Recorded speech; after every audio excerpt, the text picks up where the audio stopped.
and hand out a lot of awards to Eagles, but this is the first time I get to hand an award out to a Girl Scout. So I'm very privileged to hand this award out on behalf of myself, the Borough Council, and the folks at Tamaqua. It's very rare to get this gold award. I know it's happened several times in Tamaqua, as we talked a little bit earlier, but this is the first one that I actually get to hand out, and the first time I've actually known it to happen. So in recognition for receiving the Girl Scout Gold Award for a project, Rachel organized breast cancer awareness walks in downtown Tamaqua in October 2013 and 14. Earning the Gold Award is a remarkable accomplishment that requires hard work, dedication, leadership. The Borough of Tamaqua commends Rachel Paisley for earning the Girl Scouts' highest award and honor.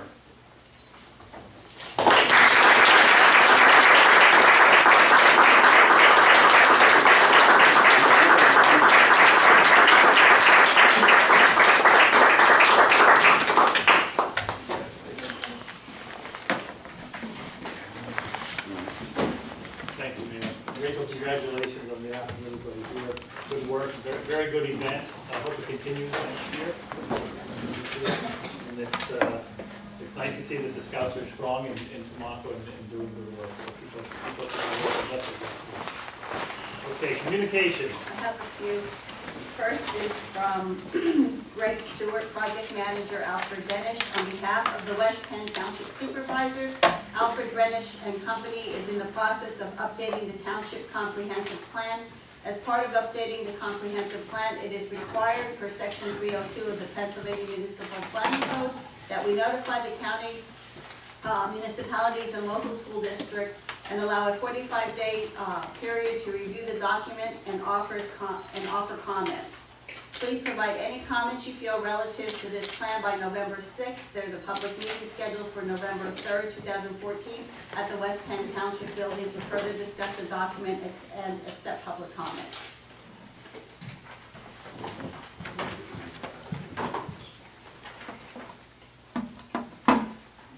Next is from Janet Sabo, the auditor from the Bureau of Municipal Pension Plans, the Auditor General's Office. They confirmed that our audits of the Tamaqua Borough pension plans are being done for the period January 1st, 2011 to December 31st, 2013. The objective of the audits will be to determine if the pension plans were administered in compliance with applicable state laws, regulations, contracts, administrative procedures, and local ordinances and policies, and that's in process now. Those audits are public record, as are the past year's audits, if anybody wants to. Next is from Michael S. Freak. I'm writing this letter on behalf of the Eastern Schuylkill Recreation Commission. As you may or may not be aware, the Recreation Commission is having difficulty covering the cost of the insurance for their activities on each of the municipalities' properties.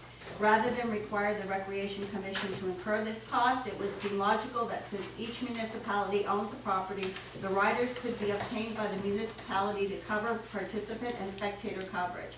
It would seem that if the insurance company is aware that a Recreation Commission is sponsoring events on the municipal property, that a rider could be obtained for this coverage. It is well within each of the municipalities' ability to provide this coverage, and that the Eastern Schuylkill Recreation Commission is not necessarily an authority or separate legal entity, but is in fact a commission or unit of the municipality, and that each municipality appoints members to the same. Kindly discuss this matter with your solicitor and have your secretary or manager contact the insurance company to verify if such an action can be taken.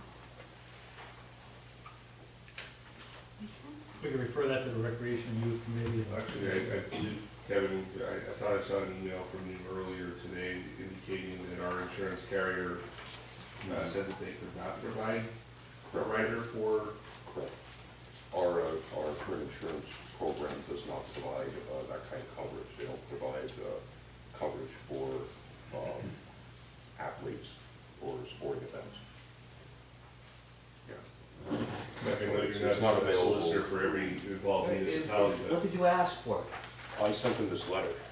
It's a spectator, more than, not for participants in the athletic activity. It's for spectators and participants that are on the on the municipal property. It's more spectator coverage. Mm-hmm.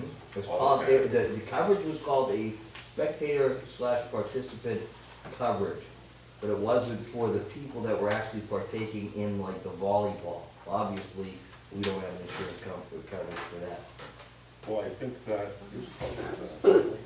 We just have to make sure there's a. Let me confirm that. I think Right, that because is covered. that's what they had to get, I can get you the quotes that the ESRC got from Joey Pilla and,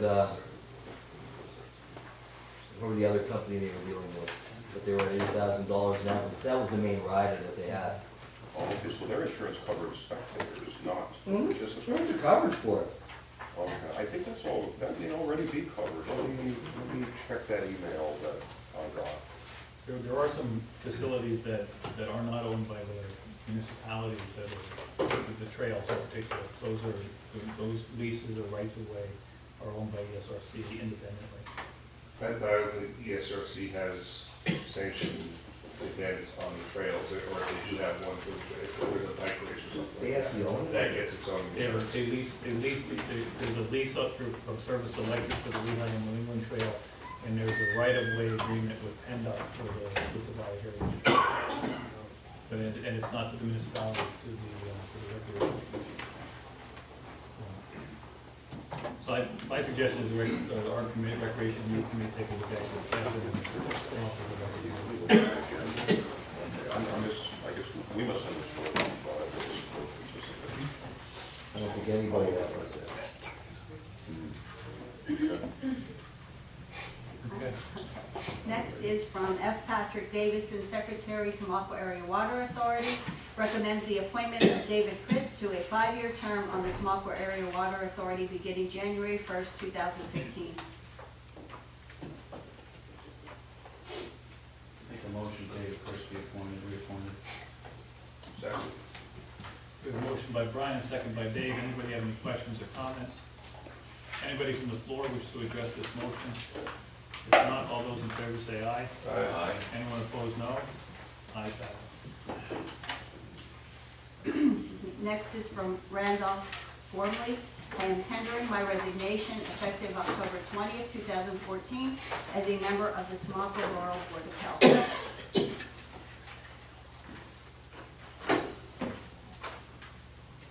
Sent a letter to Randy for his years of service, he's been there for 5 years.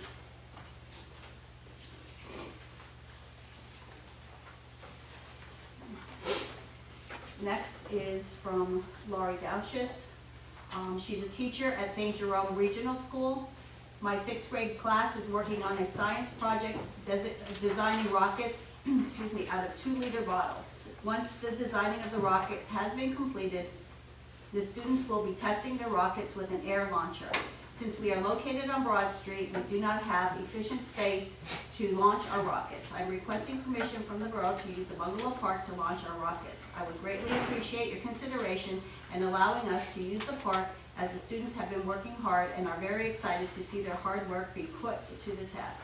We are aiming for a launch date of October 29 between 10 a.m. and noon, and she can be reached at, she provided her address, phone number, and email. Motion to grant the requested letter. Motion by Dave, second by Justin. Anybody have any questions or comments? Anybody from the floor wish to address this motion? If not, all those in favor say aye. Aye. Anyone opposed, no. Ayes have it. Final one is from Paul Frigorizzi, Secretary, Tamaqua Borough Authority. The Tamaqua Borough Authority at this time would like to inform council that the term of Jack Culp ends on January 1st, 2015. The authority recommends to council that Jack Culp be reappointed to a 5-year term on the Borough Authority beginning January 1st, 2015. Make a motion to reappoint Jack Holt. Motion by Dave, second by Brian. Anybody have any questions or comments? Anybody from the floor wish to address this motion? If not, all those in favor say aye. Aye. Anyone opposed, no. The ayes have it. Okay, that's all I have. Thank you. Borough managers report. Yes, thank you. The first item I put under my report is 2 resolutions that are related to our community development block grant program. Just before this meeting at 6:30, we had the second public hearing for the 2014 CDBG application. And normally at this time, the council considers these two resolutions. First resolution is authorizing the filing of an application to the Commonwealth for the 2014 funding, and the second one is a fair housing resolution. We're gonna adopt those, we'll need to adopt them under separate motions. I'll make a motion to adopt the fair housing resolution. Second. A motion by Dave, a second by Brian. Anybody have any questions or comments? Anybody from the floor wish to address this motion? If not, we'll have a roll call vote. Conley? Yes. Evans? Yes. Lasky? Yes. Mace? Yes. Starkville? Yes. Gursky? Yes. And make a motion to authorize the filing of an application with the Commonwealth for CDBG funds in the amount of $106,521. Second motion. Motion by Dave, second by Brian. Anybody have any questions or comments? Anybody from the floor wish to address this motion? If not, we'll have a roll call vote. Conley? Yes. Evans? Yes. Lasky? Yes. Mace? Yes. Starkville? Yes. Gursky? Yes.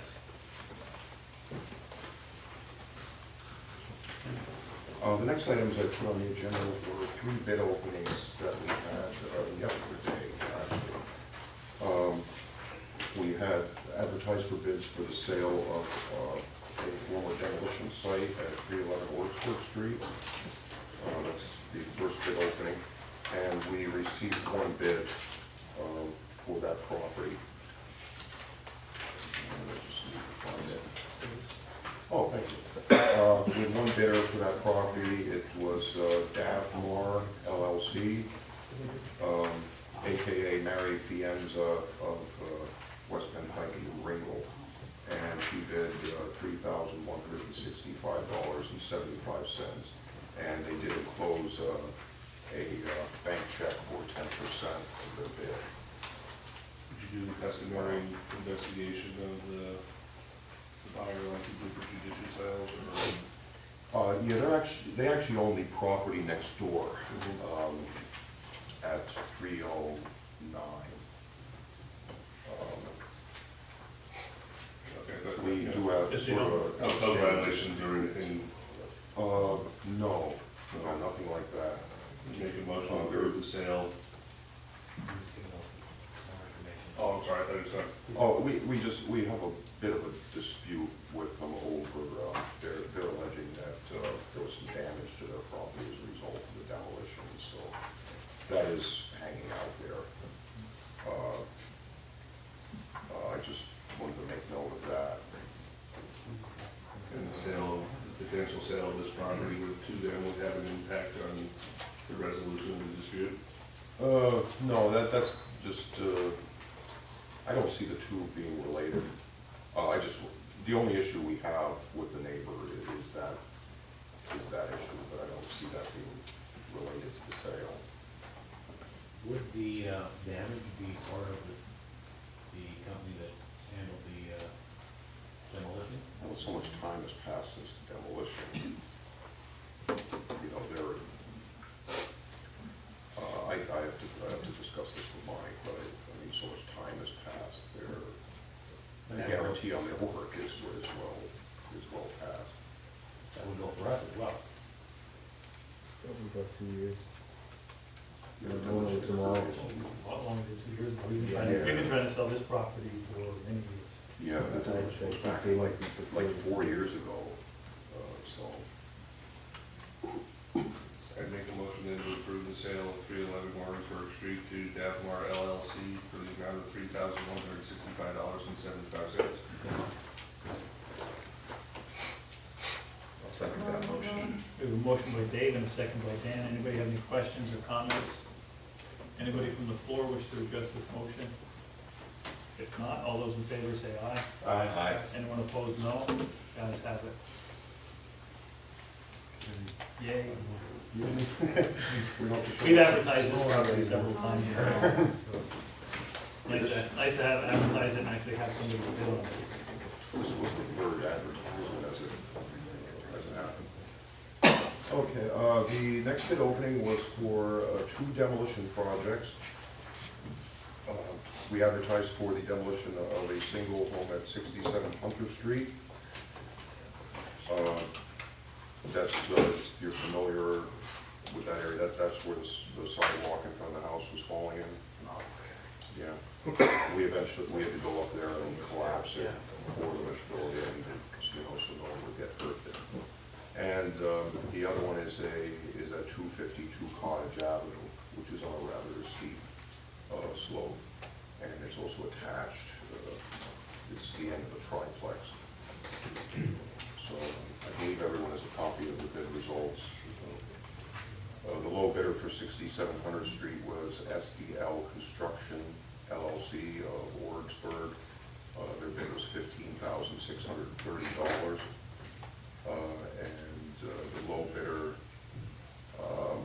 well, there was only one bid for 252 Cottage Avenue. And that was Shea Industries of Clark Summit, with a bid of $49,222. That includes demolition and rehabilitation of the exposed side when they're done. So, they did receive the addenda. They provided the proper bid surety. We have experience with Shea. I don't recall working with STL before, but they've been in business about 8 years. And they are a registered corporation. They seem legit, so I don't have any concerns with that. Didn't have any questions. What's the time frame on the demolition? 30 Sooner the days, better. 60 days? They don't give, I mean, can we use it for practice, the fire department, or is it in our borough's hand? We don't own either structure. We don't. So I leave that to Mike. You have to work with the property owner. We don't own either structure. Kevin, for 67 Hunter Street, when the demolition's done, the sidewalk will be cleared for passage. Right now, you got the gates up, but obviously it was collapsing. Right. Is that part of it? The reconstruction of the sidewalk was left out of the specs on purpose.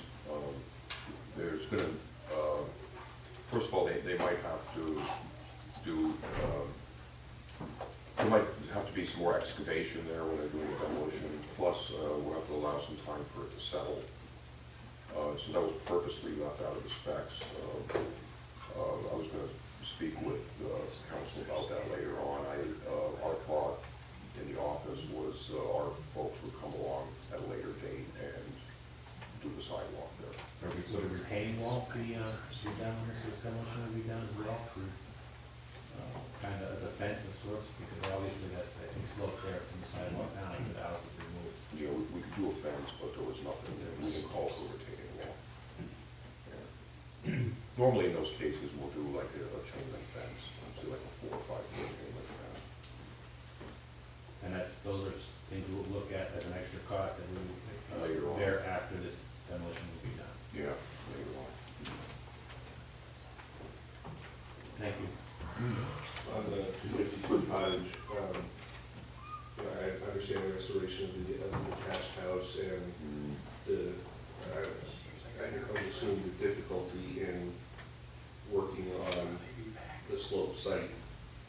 It just seems to me 49,000 is a lot to commit to demolition of one property. Yeah. It's not unheard of, but it is a lot of money. But, I'm not saying the bid is inappropriate, or it just, if our funding is limited. I imagine the slope, the fact that it's attached, so you have handwork where it's attached, and then you have rehab, insulation and siding of the exposed wall, plus the fact that it's on a rather steep slope. I don't know how you would get a machine in there to tear this down. That would be a task in and of itself. Because you have Tom, I know I'm sure you're familiar with the property. It was a fire damaged structure. It's steep on both sides. Right. front and back. So I imagine that's contributed to that cost. We figured it wouldn't be cheap.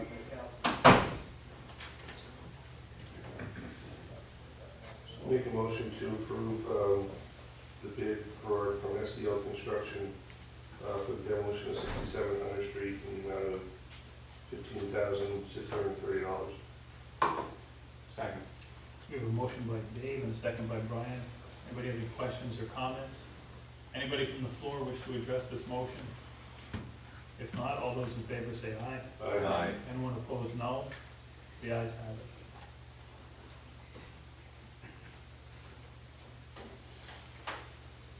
We need a motion to reject the bid on Cottage. You don't, yeah, if we're not gonna award it, I would reject it, just so Make that a motion, we reject the bid for Cottage Avenue. Second. The motion by Brian, second by Dave. Anybody have any questions or comments? Just a comment on that, I mean, if you take the next three properties, I mean, if you get somebody to rip down the next three at $15,000, you rip down three for the price of one. And now, So, you know, I'm not saying that that doesn't need to occur, but the best bang for our buck, I would assume that you would now look at the next properties on the list that are in that order. I'll talk with Josh and see which one of the next ones to go. For South Lehigh Street in that neighborhood, right? Whatever is on the list. just a comment that 252 Cottage Avenue is not gonna get any better or any cheaper to tear down. Anybody else have any questions or comments about the motion? Anybody from the floor wish to address this motion? If not, all those in favor say aye. Aye. Anyone opposed, no? No?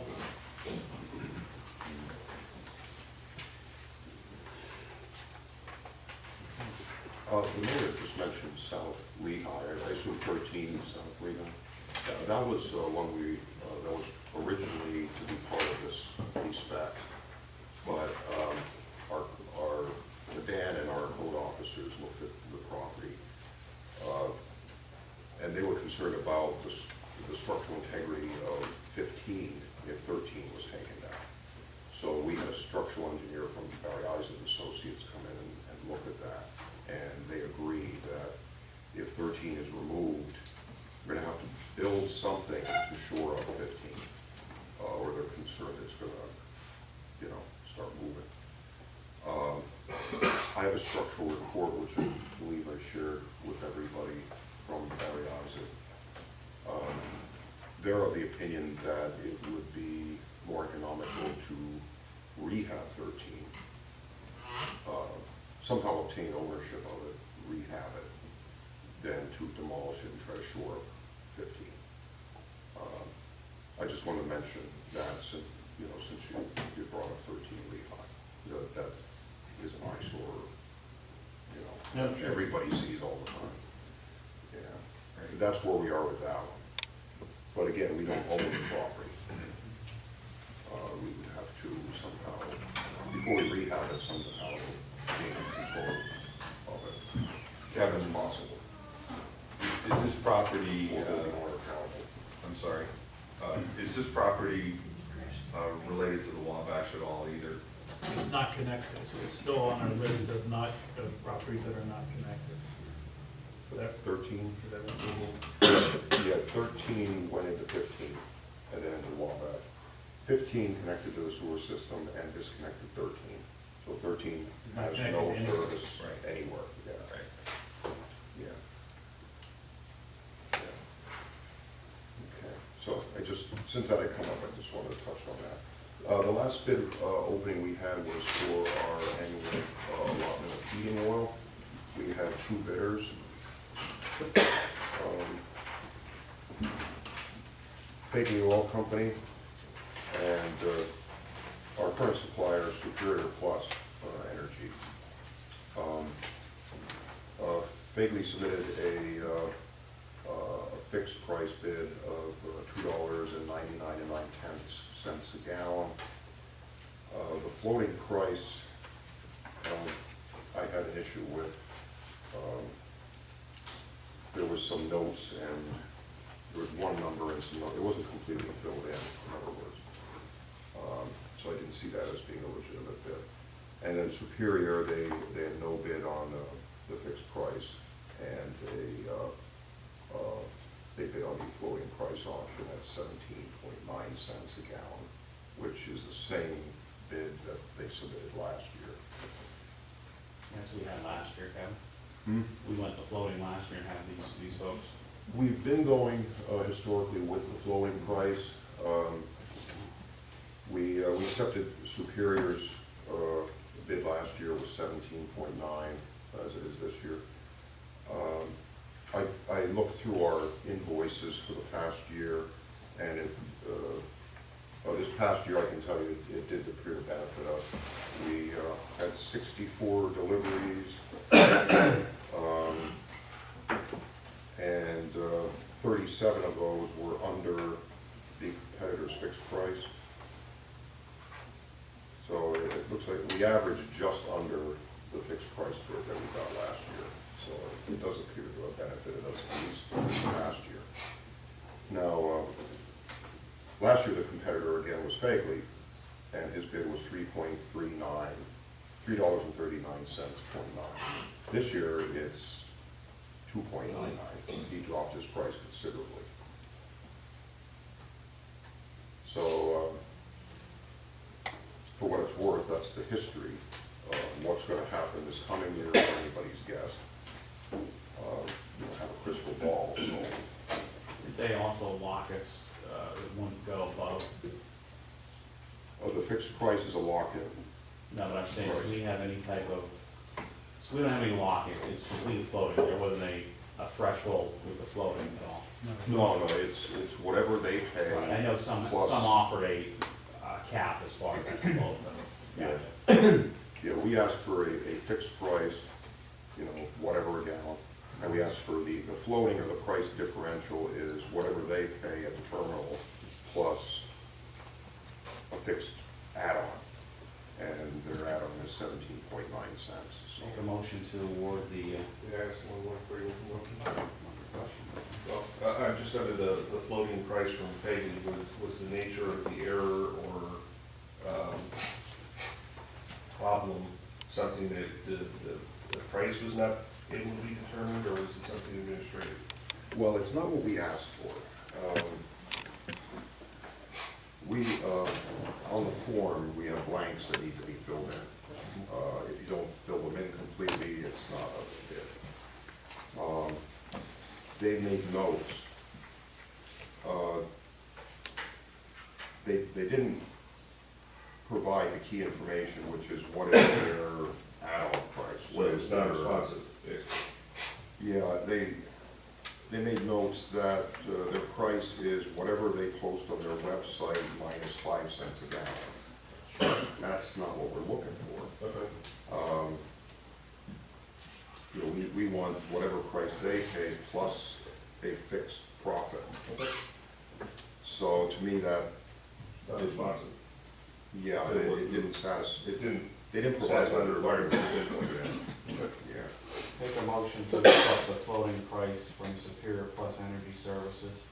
Second. Motion by Brian, second by Dave. Anybody have any questions or comments? Anybody from the floor wish to address this motion? If not, all those in favor say aye. Aye. All those opposed, no. Ayes have it.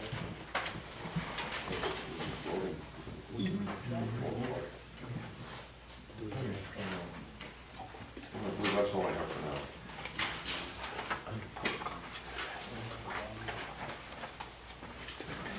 Yeah, I do. Okay. I didn't bring that with me. Michael wanted me to mention the bond rating for our, what is it, 2012 general obligation bonds. That's the bond issue that, where we refinanced 3 of our existing bonds. The one for the street lighting, the street lighting, the fire truck, and it escapes me. But anyway, our bond issue in 2012, the Owl Creek Reservoir, how could I forget that? It's the biggest project we've had in so many years. When we did that bond issue, we went to Standard & Poor's to get the bonds rated, which is not something we normally do, but our consultant felt it was a good idea. We got an A rating, which I understand is quite good for municipalities. That gets reviewed every year, and we qualified once again for an A rating. So I believe I might have sent that out to council. If I didn't, I'll get it to you. But I understand as, you know, as far as municipalities go, it's, you know, a pretty good rating. Anything else? No, it's, thank you. Chief? Yeah, real quickly, our reporting system from Metro Technologies was installed last week. It's up and running, doing well. And we received 6 portable radios from Greens Communications and 2 mobiles. 2 mobiles were taken to co-watches and installed, so you're gonna be receiving the bills for that. And I'd just like to say on behalf of the police department, thank you for giving us the tools to do our job more effectively and safely. We very much appreciate the support we get from council. Go on. Anything else? No, that's it. If I may, I think in our last meeting, Tony from Stadium Hill Cafe, his last name escapes me. Well, that day. Thank you. Had mentioned something about potential grant funding that might be available for, to cover the costs of the radios. Did he give you information? He did, he gave us a book of all the grant sources that are out there. Oh, okay. So it wasn't a specific grant Wasn't source. as that- useful as, okay, very well. Thank you. Committee reports, Parking and Traffic Committee. I believe it was at the last meeting, we discussed the parking issues on Ray Street between Cole and Lehigh Street, and I believe Mike has a draft of the ordinance. Is that correct? Is it an ordinance, Mike? I'm sorry. It was an ordinance that I did. Is that what you have? It was advertised. Okay, so I'd like to make a motion to adopt an ordinance prohibiting parking on Ray Street between Cole and Lehigh Streets. I'll second it. We have a motion by Dan, a second by Justin. Anybody have any questions or comments? Anybody from the floor wish to address this motion? If not, we'll have a roll call vote. Conley? Yes. Evans? Yes. Lasky? Yes. Mace? Yes. Startzel? Yes. Gursky? Yes. Okay, we also had the Broad Street Bridge project was wrapped up, and we had the bridge opening. I'm sorry I was not there. I was very pleased with the results of the project. I know it was a long and somewhat difficult period and the area, but I believe everything as far as the contractor goes was basically on time and on budget. I've heard nothing but really good things about the bridge, and I believe everything's okay. I don't know what else.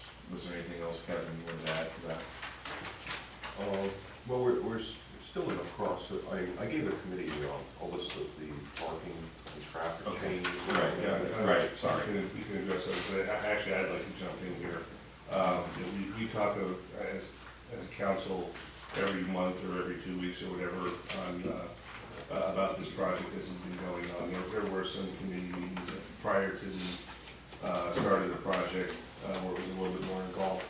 But Kevin and Rob have been living this project for a number of years, and I'd like to take this opportunity to commend them on the job that they did in seeing this thing through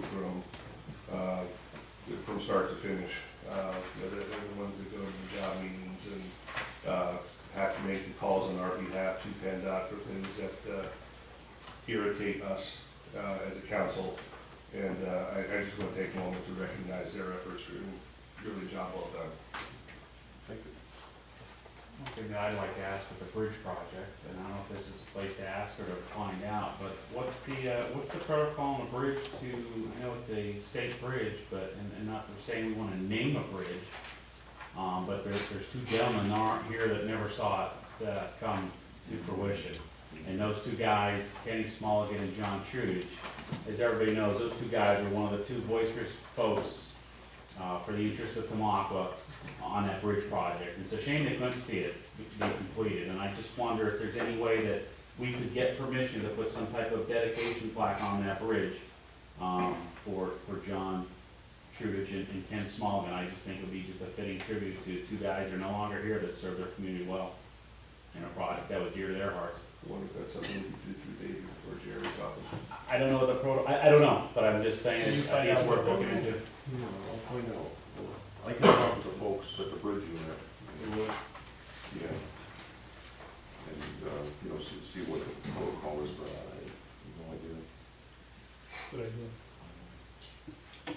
Kevin, were there any actions that we needed to undo as a result of all the parking restrictions that we did implement some 2 years ago? I know PennDOT was very helpful in trying to walk us through what we needed to do and how we needed to do it. I wasn't sure whether any of this needed to be undone by ordinance. We didn't do it by ordinance, we did it by motion, as I recall, but we probably should, I think, make a motion to basically undo them. Okay. Are there any that are working that we wouldn't undo?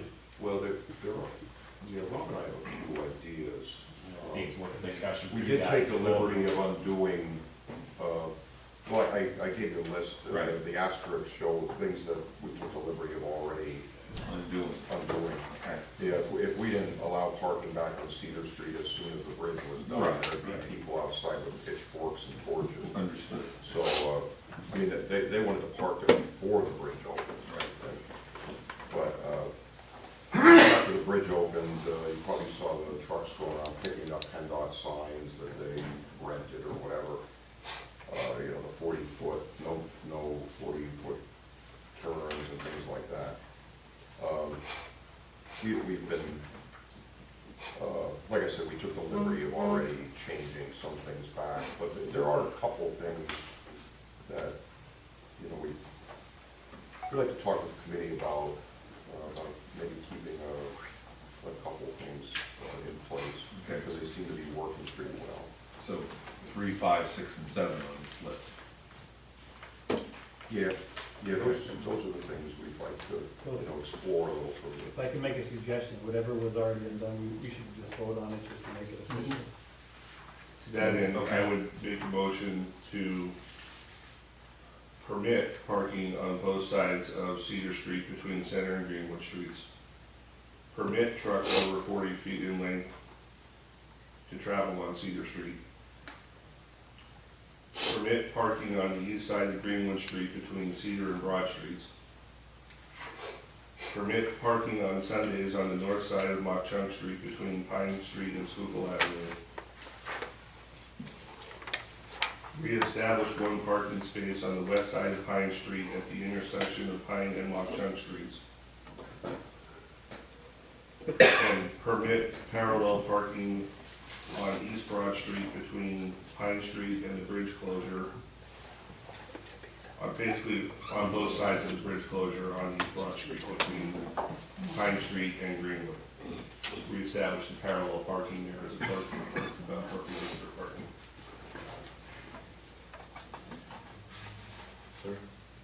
I'll second that motion.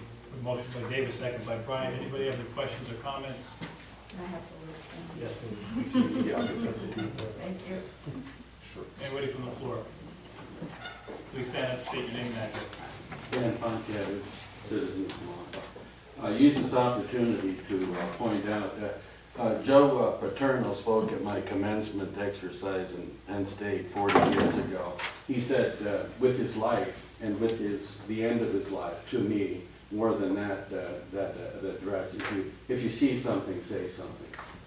And I point out that the guardrail on the side of the bridge is not in conformance with the borough standards. It may very well be in conformance with PennDOT standards. They have their own ways of doing things. But I point out as well, and I know this doesn't fit, I'm not opposing any of the things, but it's the only opportunity here I have to speak to the bridge, and it's too wide. A little child's head can get stuck in there. Long ago, architects and engineers were taught that you don't make a guard that acts like a ladder, because people, infants and toddlers will go up the ladder and over the edge.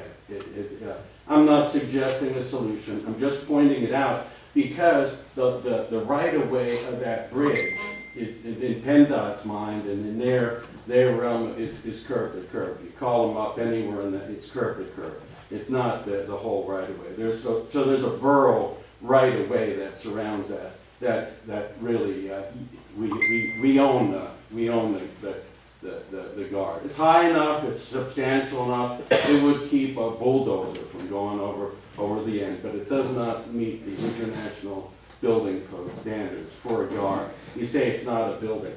Building is anything. It's what's built. It's not what's part of a building, and it directly affects safety. And I would caution in future projects, don't let PennDOT tell you guys. In the train station work, they had to, by law, come knocking on, and I know because I was just, get approvals. It was a train station, it was a PennDOT project, and I point out that in the bank's curb there, they don't always do force by law, but public pressure, and if you don't represent pressure for the public and safety issues, no. That errant curb at the M&T Bank was ripped out and replaced.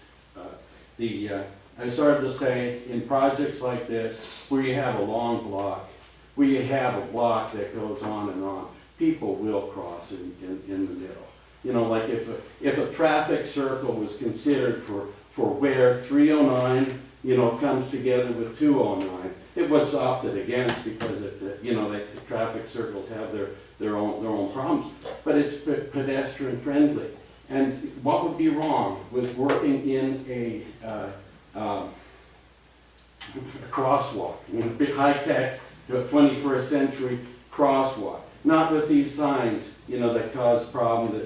The basement underneath here is filled with signs that say state law. You must stop but for real blinking lights, just like you'd have for any other. Consider those in long blocks. I have a long block up by the community college that people cross. They're human, and we cross, right, Kevin? And I pointed out, and also the 309 bridge is the same way. Anything else related to the parking restrictions? Yes, These are public safety issues, and I'm using it. There's a curb that doesn't even meet PennDOT standards. It goes up, and I say to citizens, when you're up against a curb and you lose your balance, you're in the traffic lane. That isn't, if you see something, say something. And the guardrail of that bridge, and I hear you, Mike, is non-standard and is not safe as well. Thank you. Anybody else from the floor wish to address this motion? If not, all those in favor say aye. Aye. Anyone opposed, no. The ayes have it. We may want to contact PennDOT to let them know about the railing. It's ours, Mike. It's not ours, but we won't argue that tonight. But we should contact them. It is their bridge, and it's different than the roadway. The bridge is all their bridge. We have no right of way on it. Well, thank you. And I'd make a motion to refer the remaining changes that were incorporated as a result of the project to the Parking and Traffic Committee for consideration of reversing or not. So a motion by Dave and a second by Justin to refer the remaining changes to the Parking and Traffic Committee's recommendation. Anybody have any questions or comments about that motion? Anybody from the floor wish to address that motion? If not, all those in favor say aye. Aye. Anyone opposed, no. The ayes have it. Anything else under parking and traffic? Thank you. Neighborhoods, downtown, and historic district. Do you want me to list, do you want me to name all the properties that were bought or for the judicial sale? Well, I know that we talked about the judicial sale previous meeting, so I asked Kevin to just put the result of the judicial sale on the list. Yeah, but if you wanna run down, and there were several that weren't purchased, but now they're in the depository sale, so those might be of interest to people. Okay, so on September 24th, there was a judicial sale. These following properties were sold: 104 Pitt Street, 335 Rose Street, 13 Market Street, 310 East Broad Street, 256 Cottage Avenue, 214 Ray Street, and 750 East Broad Street. Is that all?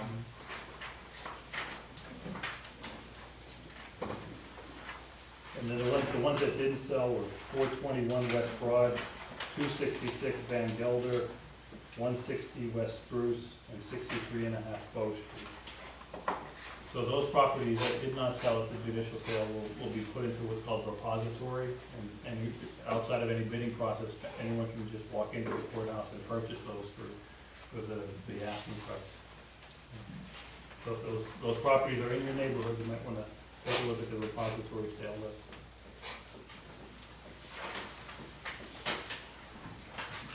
I believe that's all.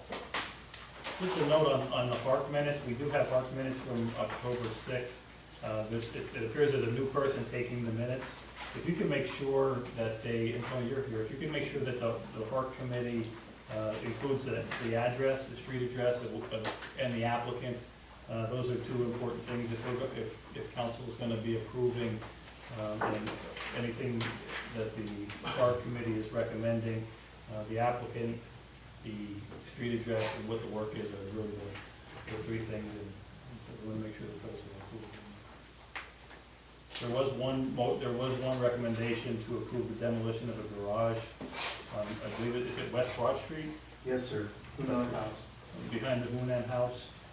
The garage is actually on Rose Street, I believe. Correct. So that would be ready for vote tonight. All right, I'll make a motion to approve the demolition of the garage on West Broad Street. Is there an exact address?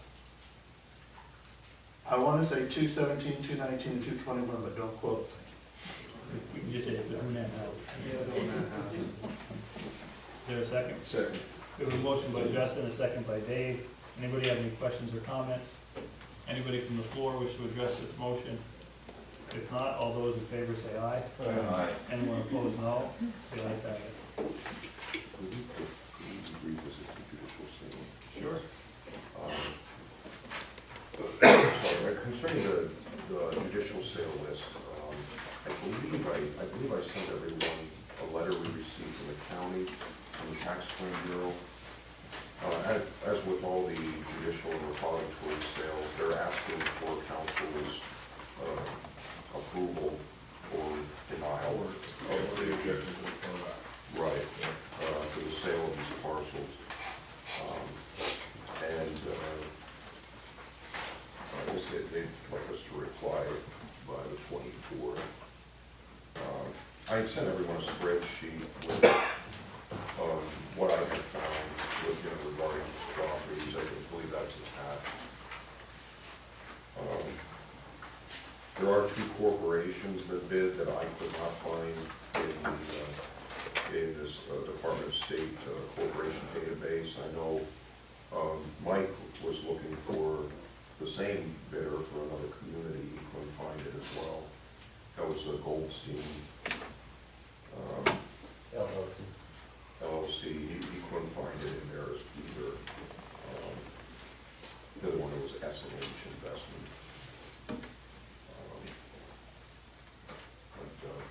Anyway, I attached a spreadsheet listing. There are two that we couldn't find a company in the PA Corporation database, and I would assume, as per past practice, it would be our recommendation to reject those, or reject those sales? Normally, council rejects those sales. Yeah, they're not like registered at PA. On the basis that the corporation not be found in the Pennsylvania Corporation database, I'd make a motion that we reject the sales of 335 Grove Street and 256 Cottage Avenue. Second motion. Motion by Dave, second by Brian. Anybody have any questions or comments? Anybody from the floor wish to address this motion? If not, all those in favor say aye. Aye. Anyone opposed, no. The ayes have it. Make a motion to approve the other sales. Motion by Dave, second by Justin. Anybody have any questions or comments? I think it's good for us to go on record on these, even though the county from time to time ignores our recommendations, but you know, they ask us to verify and that they're not delinquent or have outstanding code violations and things like that, and if we can't even find who the corporation is, then those are issues. So I'm glad we're approving and disapproving. They say they do respond to our objections. I don't know if that's universally true or not, but They have, and they've also ignored them. okay. Anybody from the floor wish to address this motion? If not, all those in favor say aye. Aye. Anyone opposed, no. The ayes have it. Anything else, Justin? Kevin? Any other committee reports? Just one quick thing, in public safety, October was Fire Prevention Month, is Fire Prevention Month, and the fire departments were out doing their presentation at the school and whatnot, and done a fine job with that. And remember, always, when you change your clock, change your batteries and your smoke detectors. Thank you. Any other committee reports? If not, mayor's report. Just some items about October. We had a lot of great things happening, a lot of great things going to happen. A very successful downtown event, not this past Sunday, the Sunday prior. A lot of folks came out. We had a beautiful day. We have this Saturday coming up, this Saturday evening and Sunday at the Alfred Reservoir. We'll have hay ride, which is an awesome event, whether it's earlier in the day when you see the leaves and the foliage, or in the evening when the haunters and the little scare goes on. A great event taking place. Probably our biggest event coming up next Tuesday, providing no rain, is of course the parade. Wednesday, providing we get rain and hopefully no rain, we get it on its respective evening. And then of course trick or treat night on the 31st, Halloween.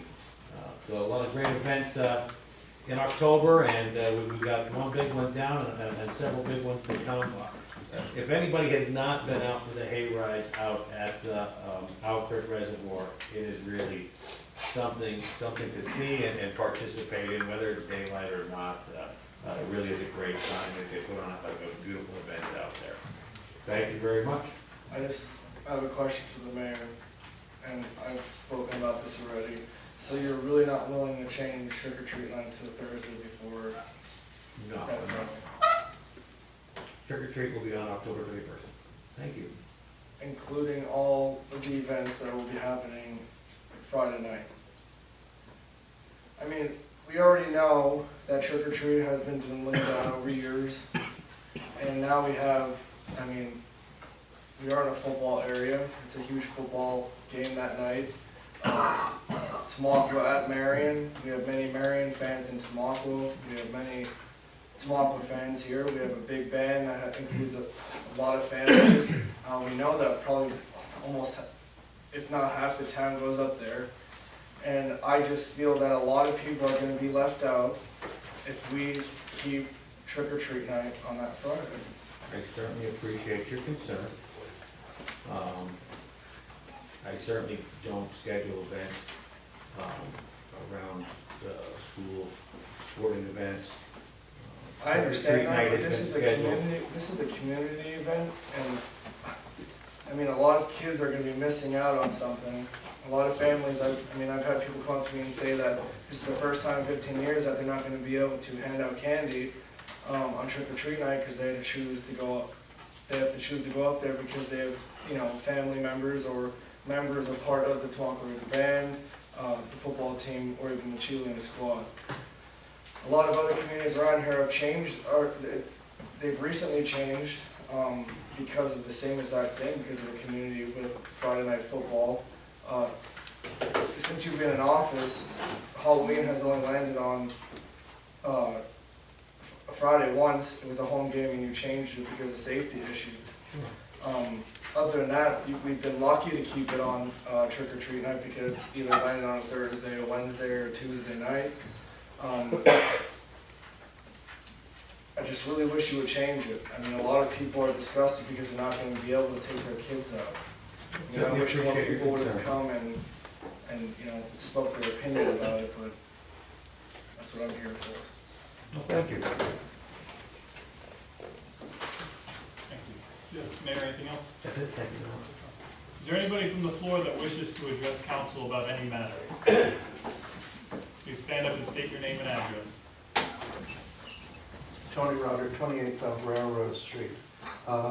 In concert with what Mr. Poncavage said, at the Hart meeting, Dan Schrader did also comment on the rails along the bridge, indicating that he was of the opinion they were not in conformance with the standard codes for railings and such as that, because they are too far apart and a child could get caught in them. And I also agree, you don't put things horizontal, kids are gonna climb it, they do all the time anyway. And vertical. Now my pet project, what is the status of getting those boulders that the kids have rolled down the hill out of the Wabash? They've created a very effective dam. We had a storm event a couple of weeks ago, not a major storm event, but I do have some pictures and I want to know who I send them to of the dam they've created and how effective it is. It has effectively raised the level of water pre-dam, which is backing up through town, compared to post-dam by about 1/3 of the capacity of that little creek to carry the floodwater. And that is a significant amount of water. The event was not a huge downpour as we've had in the past, and I am becoming increasingly concerned, and I understand we have issues with